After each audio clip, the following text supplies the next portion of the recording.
За 1-р Коринт номын 11-р бүлгийн 17-оос 34 гэсэн хэсэг ба.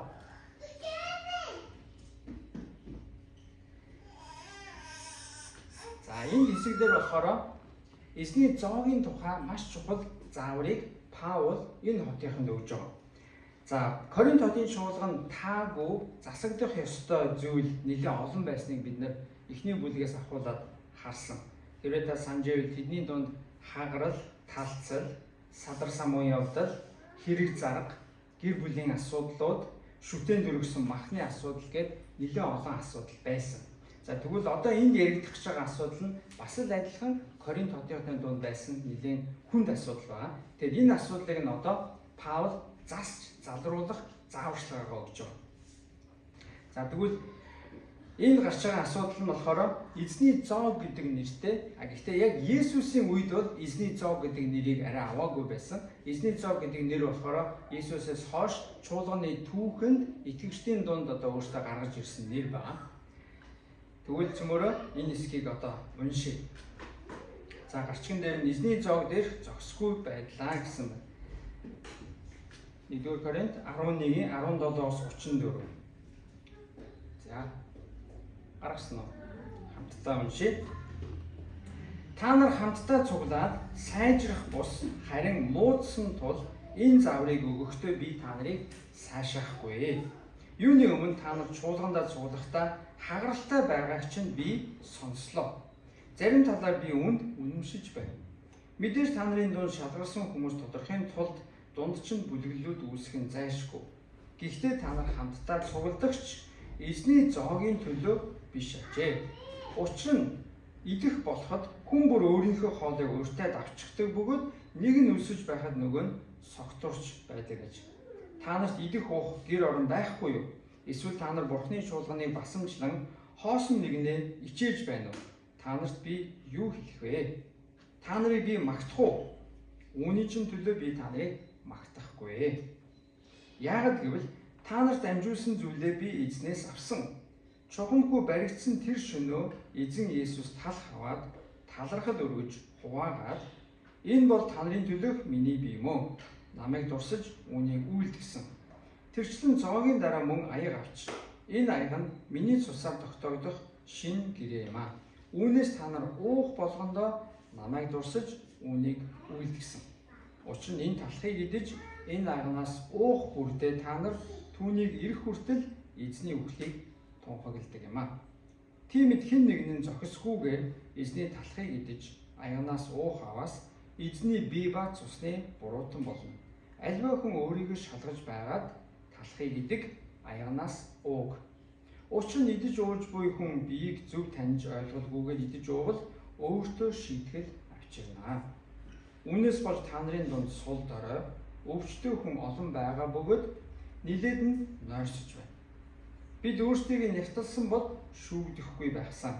Харин бид шүүгдэхдээ ертөнцтэй хамт ялагдахгүй тул эзнэр сахилгаждаг. Тиймээд ах дүүс минь та нар идэхээр цуглахдаа нэг нэгээ хүлээ. Өлссөн хүн байл гэртээ идэх тун. Тэгвэл та нар цугснасаа болж шийтгэл тунахгүй. Үлдснийг нь би очиод зохицуулъя. За энд итгэгчид Коринт хотын маань цуглараад хоол иддэг. Гэхдээ хоол идэхдээ бас яг нөгөө эзний зааж өгсөн эзний өөрийнх нь бие өөрийнх нь цусыг төлөөлсөн тэр зан үйлийг бас давхар хийдэг байсан. Гэхдээ ингэж хийхдээ Коринт хотын маань нэлээд тийм замбраагүй бас бие бинийгээ хүлээлгүйгээр хин төрүүлж очсон хоолоо бөөн хоол аваад төрүүлж идээд зарим нь болохоор дарсандаа согтоод тэгээ тийм эмх замраагүй байдал зогсгүй байдал тэнд явж исэн байна. Тийм учраас одоо энэ дээр Коринтид өгсөн энэ заавар маань Коринтыханд ч өнөөдөр биднэрт ч гэсэн маш чухал заавар болж байна. За нэгдүгээрт нь миний хэлэх зүйл гэвэл эзний зоог бол Христ итгэлийн нэгэн чухал зан үйл мөн. Дахиад хэлье. Эзний зоог бол Христ итгэлийн нэгэн чухал зан үйл мөн. За Христ итгэл ялангуяа протестант итгэлд хоёр чухал зан үйл байдаг. За католикт бол 7-8 байгаа. Харин яг протестант итгэлийн хувьд ерөөсөө Есүсийн зааж өгсөн та нар үлдэж байгаарай гэсэн итгэлийг бидний итгэлийг илэрхийлдэг хоёр бэлэгдэл төлөөлийн чанартай хоёр зан үйл байна. Нэг нь болохоор усан баптизм, хоёр дахь нь эзний зоог.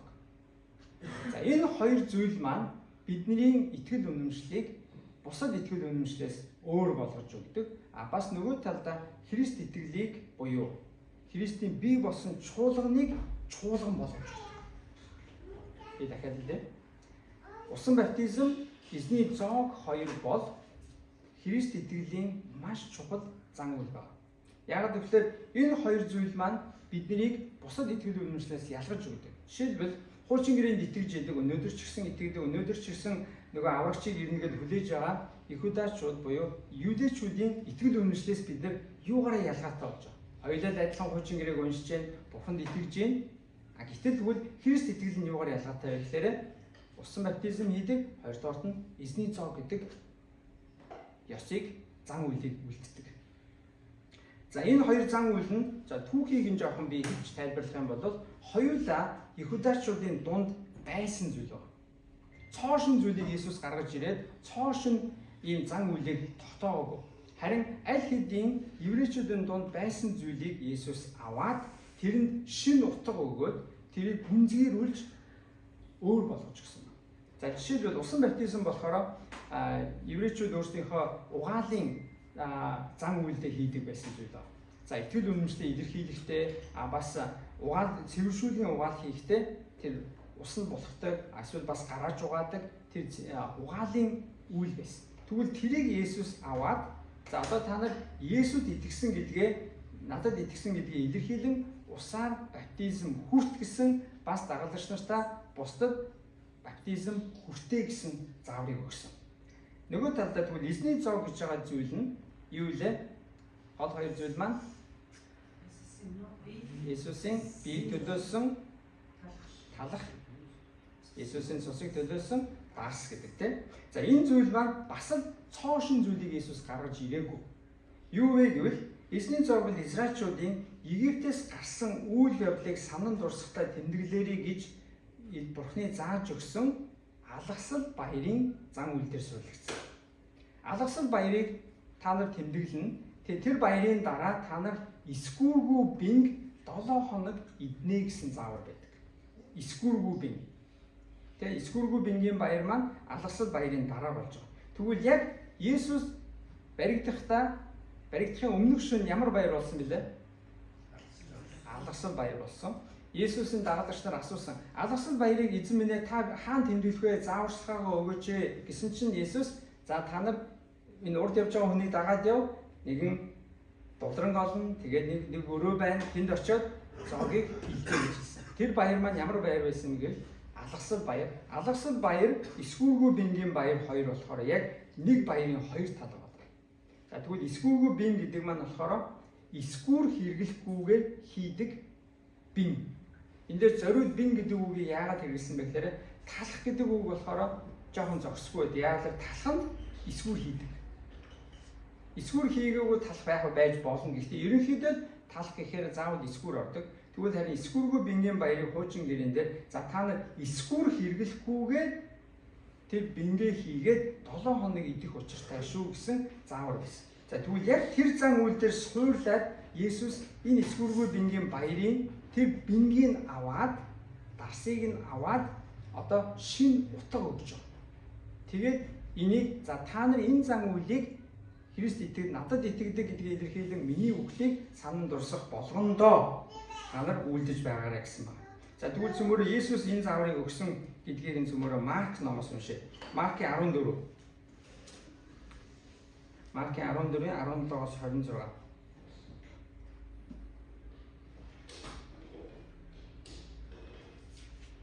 Марк 14-ийн 17-оос 26. Орой болоход Есүс 12-ийнхоо хамт ирвэ. Тэд тухлан суугаад хооллож байх үед Есүс үнэнээр би танарт хэлье. Надтай хамт хооллож буй та нарын нэг чинь надаас ургана гэлээ. Тэд зовсхийн нэг нэгээрээ түүнд би биш үсттэй гэцгээв. Есүс тэдэнд 12-ийн 1 тавган талхаа надтай цуг дүрж буй нэгэн мөн. Хүний хүү өөрийнх нь тухай бичигдсэнчлэн явна. Харин хүний хүү бариулах тэр хүн золгүй ээ. Тэр хүн төрөөгүй байсан бол дээр байх байсан гэлээ. Тэднийг жоглох зур Есүс талх аваад ерөөсний дараа хуваан шавь нартаа өгөөд "Мэ, энэ миний бие" гэвэ. Тэр аяг авч талархад өргөөд тэдэнд өгөхөд тэр бүгд түүнээс уулаа. Есүс тэдэнд "Энэ нь олонний төлөө урсах гэрээний цус минь юм а. Үнэнээр би та нарт хэлье. Би усан үзмийн дарсыг Бурхны хаанчлал шинээр уух өдрийг хүртэл дахин уухгүй" гэвэ. Магтуу дуусныхаа дараа тэд чөдөн уулгууд явцгаав.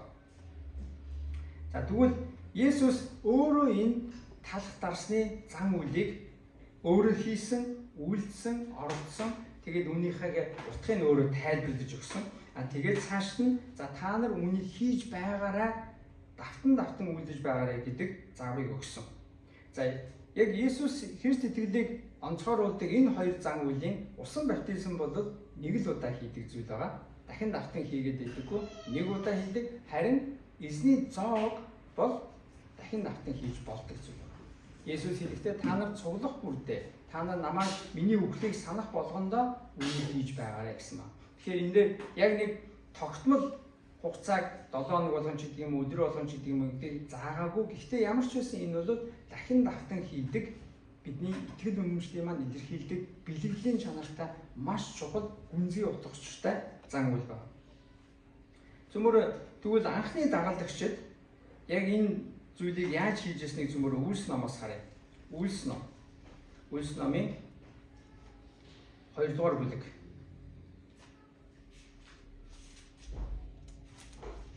(17-оос 47). Үлс 2-ын 37-оос 47. Сонсон зүйл нь тэдний зүрхийг хөндсөнд Петр болон бусад элч нарт "Ах トゥ нараа бид одоо яах вэ?" гэв. Петр тэдэнд "Гимшигтун. Гим нүглээ уучлуулахын төлөө та нар цөм Есүс Христийн нэрээр баптизм хүртцгээе. Ингэснээр та нар ариун сүнсийг бэлэг болгон авах болно. Учир нь уг амлалт та нар болон та нарын хүүхдүүдийнх төдийгүй бас алсад байгч бүгдийнх бөгөөд манай эзэн Бурхнаар дуудагдсан болгоных билээ" гэв. Тэр өөр олон үгээр гэрчлэн "Энэхүү гажуудын үеийнхнээс аврагдагтун" гэж тэднийг синхруулж байлаа. Энэхүү түүний үгийг хүлээн авахсад баптизм хүртцгээв. Тэр өдөр 3000 орчим хүн нэмэгджээ. Тэд элч нарын сургаал, нөхөрлөл, талх хуваалт, залбиралд өөрсдийгөө зориулдаг байлаа. Хүн бүрд айдас байлаа. Элч нараар олон гайхамшиг тэмдэг үлдэгдэж байв. Ингэсэн бүгд хамтаараа байцгаан бүх юм нийтийнх байв. Итгэсэн бүгд. Тэд эзэмшил өмч хөрөнгөө худалдаж хүн бүрийн хэрэгцээг харгалзан бүгдэд түгээдэг байлаа. Өдөр бүр тэд нэг сэтгэлээр сүмэд сугалдаг байсан ба айл талх хуваалцаж баяр хөөртөө цэвэр сэтгэлээр хоолоцоож Бурхныг магтан хамаг ардын хайр хүндэтгэлийг олж байв. Эзэн аврагдагчдыг тэдэн дээр өдрөөс өдөрт нэмэгдүүлж байлаа. За энд юу болсон бэ гэхээр анхны чуулган яг Пентекост баярын дараа ариун сүнсийг хүлээж авсны дараа анхны дагалдагчид 4 зүйл дээр анхаардаг байсан. Нэгсэндээ 4 зүйл өөрсдийгөө зориулдаг байлаа гэж хэлж байгаа. Цөмөр энийг хараа. Энэ бол их чухал зүйл. 42 дугаар эшлэлдэр. Тэд элч нарын сургаал, нөхөрлөл, талх хуваалт, залбиралд өөрсдийгөө зориулдаг байлаа гэж. Тэгэд үүнийг маш олон хүмүүс ер нь бол чуулганы хийдэг, бас чуулганы хийх ёстой 4 чухал элемент гэж үүнийг хэлдэг. Энэ бол ерөөсөө бараг чуулганы 4 баган шиг. Тэрний үгээр нэгдүгээрт нь юу гэж вэ? Элч нарын сургаал буюу номлол, эзний үгийг тайлбарлах, эзний үгийг дамжуулах, эзний үгийг хэлж өгөх. Хоёрдугаарт нь нөхөрлөл. За нөхөрлөл гэдэг нь бол чуулганд байгаа хүмүүс хоорондоо нөхөрлөх, танилцах, биеэмдээ туслах, дэмжих гэсэн утгаар. Гуравдугаарх нь талх хуваалт. Талх хуваалт гэдэг маань зүгээр нэг хоол идэх тухайгаас илүүгээр нөгөө түрүүний Есүс бин аваад бин хуваасан тэр зүйлийг хэлж байгаа. Талх хуваалт гэдэг маань. Тэгээд дөрөвдүгээрх нь юу гэж вэ? Залбирал. Тэгвэл сургаал, нөхөрлөл, талх хуваалт, залбирал өөрсдийгөө зориулж байлаа гэж. Тэгсэн үед ямар үр дүн гарсан бэ гэхээр эзэн аврагдагчдын тэдэн дээр өдрөөс өдөрт нэмэгдүүлж байлаа гэж.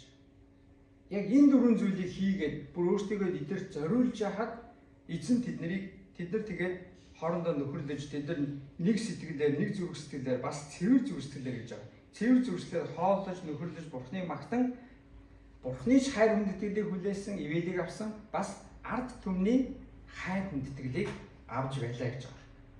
Тэгээд эзэн тэднэр дээр аврагдагчдыг өдрөөс өдөрт нэмж байлаа гэж.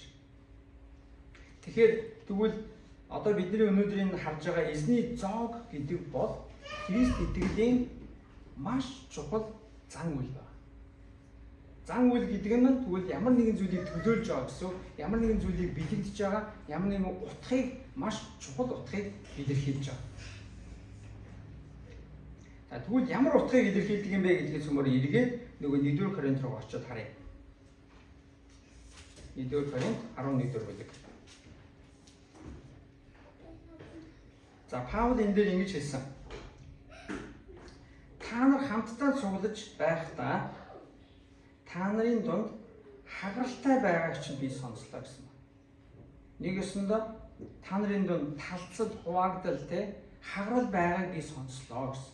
Нөгөө 1-р Коринтын эхний хэсэгдэр зарим нь юу гэсэн бэлээ? Би Паулынх, би Аполлынх, би төрнийх, би тэр бүлгийнх, би тэр бүлэгмийнх, би бол тэрийг дагдаг, би энийг дагдаг гэж ингээд талцаж хуваагдсан бүлэглүүд байсан. Нэгсэндээ бидний орчин үеийн хэлээр бол фракцууд байсан. Тэ? Би тэрнийг дагдаг, би тэр удирдагчийг дагдаг, би энэ удирдагчийг дагдаг гэсэн фракцууд үүсчихсэн байсан. Тэгвэл энд яриад байгаа нь та нар цуглахдаа хагаралтай байгааг чинь би сонслоо гэж. Тэгвэл яагаад хагаралын тухай энд Паул энэ эзний зоогийн тухай ярихдаа ярьж байна гэвэл энэ ерөөсөө эзний зоогийн утга учирын эсрэг зүйл байна. Есүс өөрөө бин аваад хуваасан гэж хэлэхдээ тэр нэг бин байсан. Одоо нэгд бүтэн бин аваад хуваасан.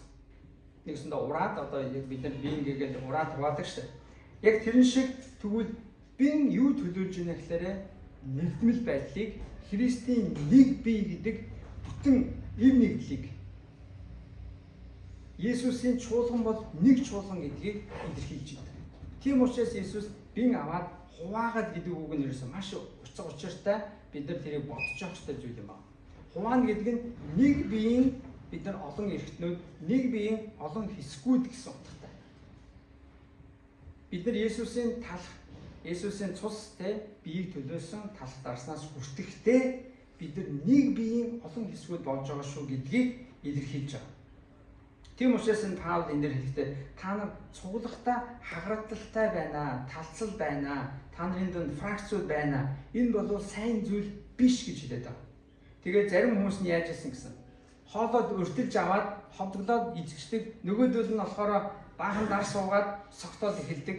Тэгээд эндээс эмх самбараагүй байдал нөгөө эзний зоог, эзний үхэл, эзний цусыг төлөөсөн утга учиртай хийх ёстой зүйлийг утга учиргүй замбраагүй байдал болгож ирсэн. Тийм учраас одоо тэгвэл яг Паул энэ дээр за тэгвэл эзний зоогийг та нар яаж хийх ёстой юм бэ гэдэг зааврыг Есүсээс хүлээж авсан уламжлалаар хийж өгч байгаа. Түрүүн бид нар Маркаас уншсан зүйлийг Паул энэ дээр яг давтаад хэлчихэж байгаа. За тэгвэл цөмөрөө тэрийг бас дахиад уншъя. 23 дугаар эшлэл дээр байна. Яагаад гэвэл та нарт дамжуулсан зүйлээ би эзнээс авсан юм аа. Нэг өсөндөө та нарын одоо эзний зоогийг яаж барих вэ гэдэг энэ зааврыг би Есүсээс авсан. Өөрөөс нь авсан. Тэгвэл юу болсон бэ гэдгийг хэлж байна. Чухамгүй баригдсан тэр шөнөө эзэн Есүс талх аваад талархал өргөж хуваагаад энэ бол та нарын төлөөх миний бие юм уу? Намайг дурсаж үүнийг үйлд гэсэн. Тэрчлэн зоогийн дараа мөн аяг авч энэ аяг нь миний цусаар тогтоогдох шин гэрээ юм.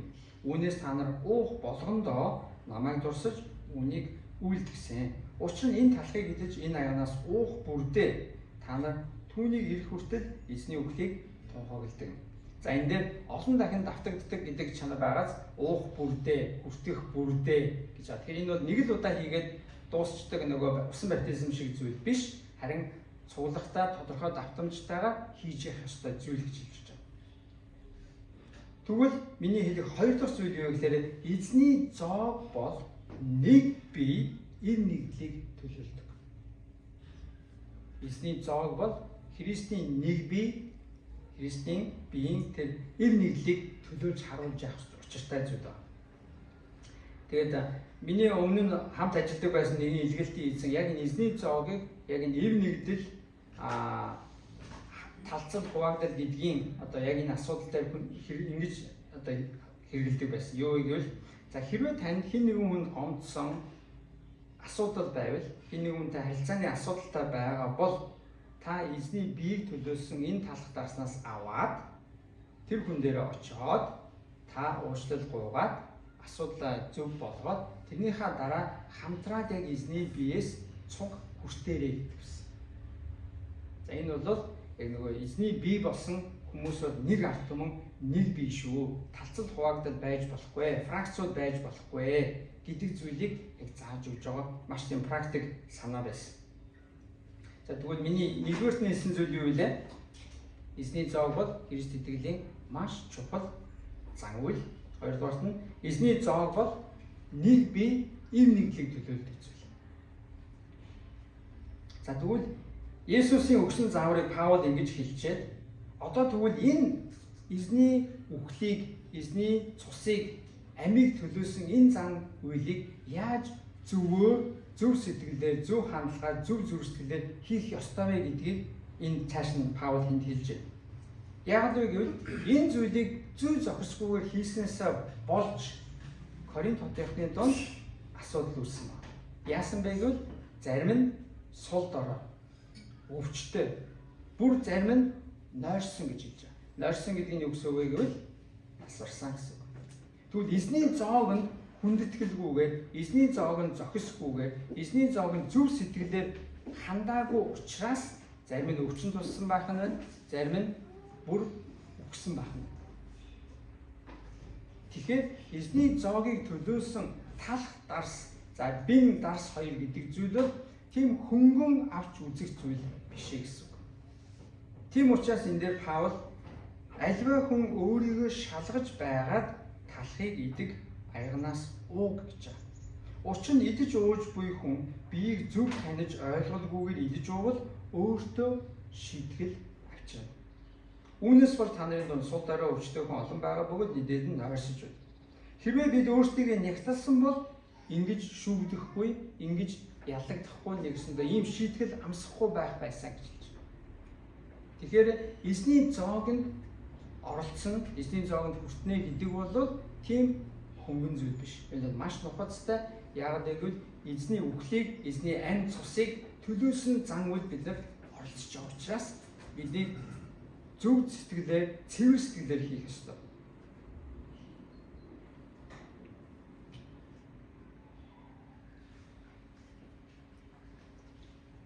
Хэрвээ бид нар яг эзний зоогонд зөв сэтгэлээр өөрийгөө хянаад нэгсэн за би эзнээс гуйх ёстой, гимших ёстой, улаах ёстой, эсвэл өөрчлөх ёстой зүйл байвал би эзнээс уучлалыг гуй.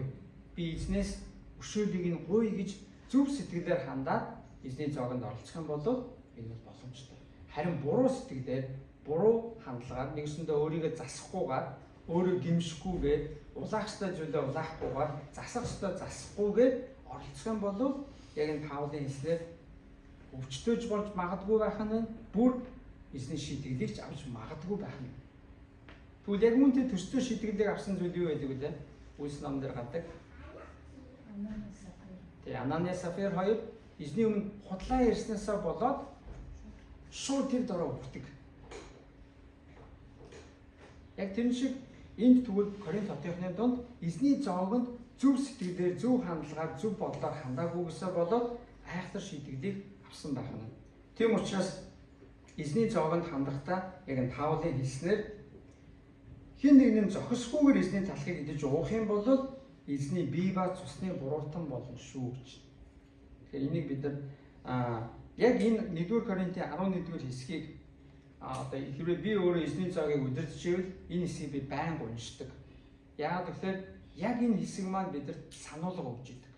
За эзний зоогонд оролцсон хүртэн гэдэг бол зүгээр л нэг би Есүст итгэдэг. Би тийм би Есүст итгэдэг гэдгээ илэрхийлж байгаа зүйл зүгээр нэг хөнгөн авч үзэх зүйл биш. Яагаад гэвэл би тэр үед өөрийнхөө зүрх сэтгэлийг би хянах ёстой, нягтлах ёстой, засах ёстой зүйл байв, засах ёстой, гимших ёстой зүйл байв, би гимших ёстой гэсэн. Тийм учраас эзний зоогонд хүртэхээс өмнө за бүгдээрээ дор дороо эзний өмнө очиж залбирцгаая, эзнээс уучлалыг гуйцгаая, өөрсдийгөө зөв болгоцгаая. Тэгээд хэрвээ та эзэнтэй харилцаагаа зөв болгосон, та эзний зоогонд хүртэх нь зохистой гэж та өөрөө өөрийгөө дүгнэж байвал та хүртээрэй гэдэг зааврыг өгдөг. Тэгэхээр зарим тохиолдолд зарим хүмүүс эзний зоогонд оролцдоггүй. Хэрвээ тэр хүн өөрөө би асуудалтай хэвээрээ байна, миний амьдралд гин нүглийн асуудал байгаа, би эзний зоогонд хүртэх арай болоогүй байна. Би Есүс итгэдэг нь үнэн. Есүсийн дагалдагч мөн. Гэхдээ миний амьдралд яг одоо энэ мөчид тодорхой асуудал байгаа учраас би эзний зоогонд оролцохгүй гэж шийдэж болдог. Тийм учраас тэр хүний өөрийнх нь сонголтыг өгөөд тийм учраас энэ дээр Паулын хэлснээр хүн болгон өөрөө өөрийгөө шалгаж байгаад, цэгнэж байгаад, нягтлж байгаад талахыг гэдэг аягнаас ууг гэж байна. Тийм учраас хэрвээ хэн нэгэн хүн итгэгч хүн эзний зоогоос тухайн үед хүртэхгүй байвал зүгээр тэр хүн асуудал байгаа юм байна. Тэрийг өөрөө шийдье гэж нь эзний өмнө бас зөв сонголтыг хийж гэнэ гэсэн. Тэгээд би итгэгчд юм чинь ингээд дандаа эзний зоог хийж байгаа болгонд оролцоод ах нь хэрвээ тэр хүний хувьд өөрөө бас асуудалтай болоод зүгээр дараагийн удаа оролцож болно. Тийм учраас энэ дээр хэлж байгаа Паулын за эзний зоогт та нар цэвэр зөв сэтгэлээр хандаарай гэдэг маш чухал заавар байна. За тэгээд хэрвээ эзний зоогийг бид нар зөв сэтгэлээр хүртэх юм бол оролцох юм бол ямар үр дүн гардаг вэ гэвэл Есүс бидний төлөө юу хийсэн бэ гэдгийг бид нар өөрөөсөө сануулах маш том чухал боломж болдог.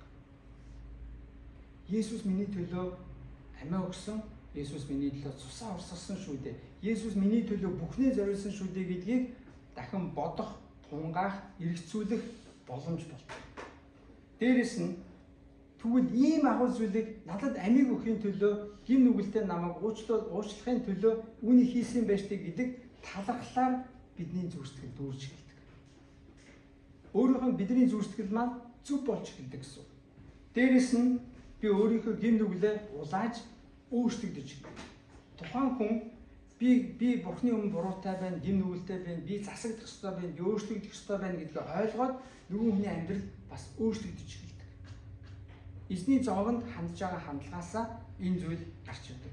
Дараагийнх нь эзний зоогонд зөв оролцох юм бол тэр хүний зүрх сэтгэл бас даруусж эхэлдэг.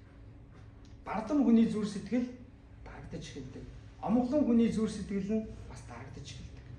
Яагаад гэвэл эзний зоогонд би хүртэхдээ би зүрх сэтгэлээр зөв зүрх сэтгэлээр хандах ёстой гэдгийг ойлгоод ирэхээр нөгөө омглон, бардам, ихэмсэг байдал нь дарагдаж би зөв болох ёстой шүү. Би эзний өмнө би гимших ёстой шүү. Би өөрчлөгдөх ёстой шүү гэдгийг ойлгодог.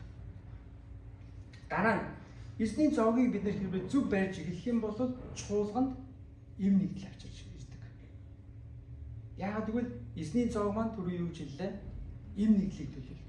Чуулганы нэг бие, Христийн нэг бие гэдгийг бид нар сануулж яддаг учраас нөгөө дарууссан, гимшсэн, улаасан зүрх сэтгэлээр Бурхны өмнө даруусгасан хүмүүс маань нийлээд Бурхны өмнө эм нэгдэлтэй болж ирдэг. Дараа нь тэр хүний амьдрал өсөлт төлөвшлийг авчирдаг. Бурхны өмнө даруусаад, Бурхны өмнө өөрийгөө нягтлаад, цэгнээд ирсэн хүний амьдрал зөв төлөвшил, зөв өсөлт хөгжил нь явагдаж ирдэг. Дээрэс нь хүмүүсийн хооронд харилцаа бас эдгэрч ирдэг. Тэгвэл эзний зоогийг бид нар барьж явах ёстой юу? Ёстой. Ямар хугацаатай, ямар давтамжаар хийх ёстой вэ гэдгийг тухайн чуулган ерөнхийдөө өөрөөсөө шийддэг. Зарим чуулган 7 хоног болгон хийдэг. Зарим чуулган сард нэг удаа хийдэг. Зарим чуулган өөр хугацаатай, өөр давтамжтайгаар хийдэг. Гэхдээ хамгийн гол нь үнийг бид нар зөвл хийх ёстой.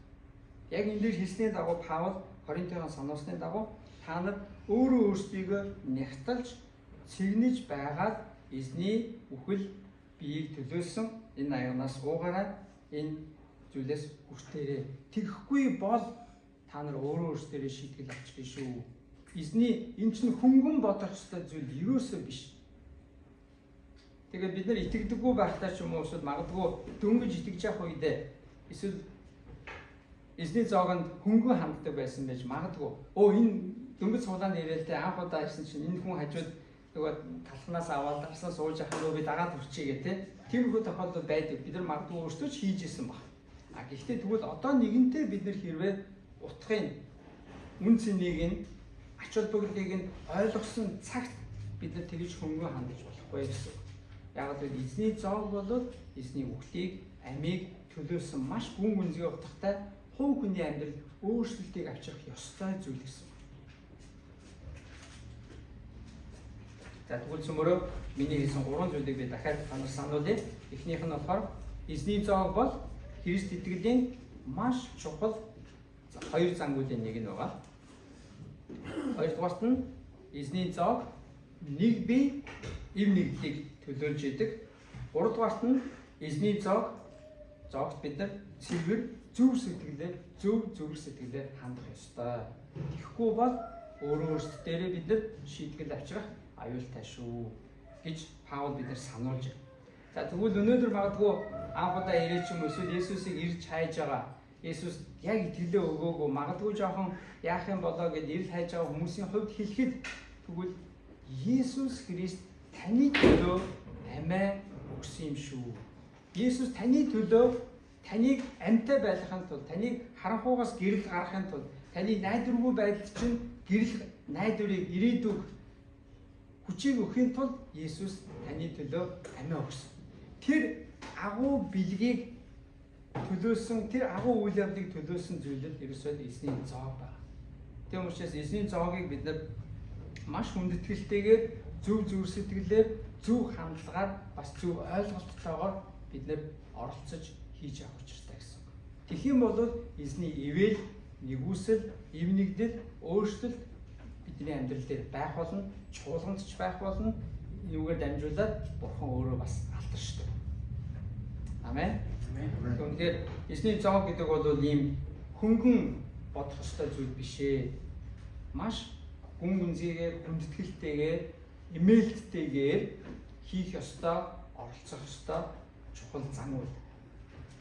Тэгээд үнэхээр Христийн чуулганыг чуулган болгодог 2 зүйл маань ерөөсөө энэ байна. Усан баптизм, эзний зоог. Ямар нэгэн бүлгэм, ямар нэгэн групп хүмүүс Есүс итгэдэг хүмүүс нийлж байж болно. Тэндээ сургаал байж магадгүй, залбирал байж магадгүй. Харин чуулганы яг чуулган болгодог ерөөсөө 2 шин чанар гэвэл энэ байна. Усан баптизм хүртээдэг, энэ нь ихэвчлэн удирдагч нь хүртээдэг. Бас энийг усан баптизмаа бахан тайлбарлан, утга учирыг ойлгуулан тэгжээ шийдэг. Дээрээс нь бас эзний зоогийг барьдаг. Энэ бол чуулганыг яг чуулган болгож байгаа 2 гол шин чанар маань энэ байна. Тэгээд бүгд хамтдаа залбирая. Халелуя. Эзэн минь тань үнээр баярлалаа. Та бидний төлөө амиа өгч биднийг үхлээс амь руу, харанхуугаас гэрэл рүү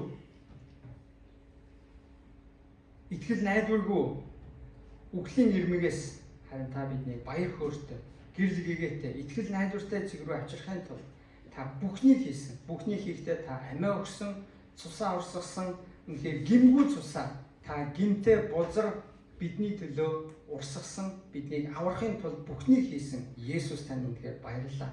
Тэгэхээр таны үхэл, таны амийг төлөөсөн эзний зоог гэдэг энэ зангуулыг эзэн минь бид нар зөв хийхэд бас зөв хандлагаар, зөв сэтгэлээр, зөв ойлголтоор хийж сурахад эзэн минь та туслаарай. Та биднийг чиглүүлээрэй гэж гоё. Есүс эзэн минь тэгээд үнэхээр яг энэ мөчийг ашиглан бид нар бас танаасаа гоё. Та бидний зөв сэтгэл, гимшил, өөрчлөлтийг авчираач. Эзэн минь бид нар таны өмнө үнэхээр гимших ёстой, улаах ёстой, танаас өөрчлөлт авах ёстой зүйл байгаа бол эзэн минь яг одоо та бидний зөв сэтгэлд хилээч, харуулж өгөөч. Тэр юу вэ? Жижигхэн зүйл байсан ч гэсэн та мэдүүлж өгөөч. Түүгээр дамжуулан эзэн минь бидний амьдрал та өөрчлөлтийг авчираач. Шинжлэл, сэргэлтийг авчираач гэж гоё. Есүс эзэн минь та бидний нүдийг нээгч. Тэгэд эзэн минь бас бидний дунд эв нэглийг авчираач. Та бидний дунд үнэхээр таны нэг биеийг төлөөсөн тэр нэг биеийг хуваадаг шиг эзэн минь бид нар нэг биеийн олон эрхтнүүд тэгвэл эзэн минь эв нэглийг та ойлголцлыг эзэн минь ухаарлыг авчираач гэж гоё. Есүс эзэн та бидний дунд агуу ажлыг хийгээрэй. Бидний зүрхсэлийг та цэвэршүүлж өгөөч, ариусгаж өгөөч. Таны өмнө та өөрсдөө биднийг үнэхээр таны үйлчлэл, таны хаанчлалын төлөө ашиглах цэвэр сав суулга болгож өгөөч гэж Есүс таны эрхэм нэрээр би залбирч байна. Есүсийн нэрээр. Амен.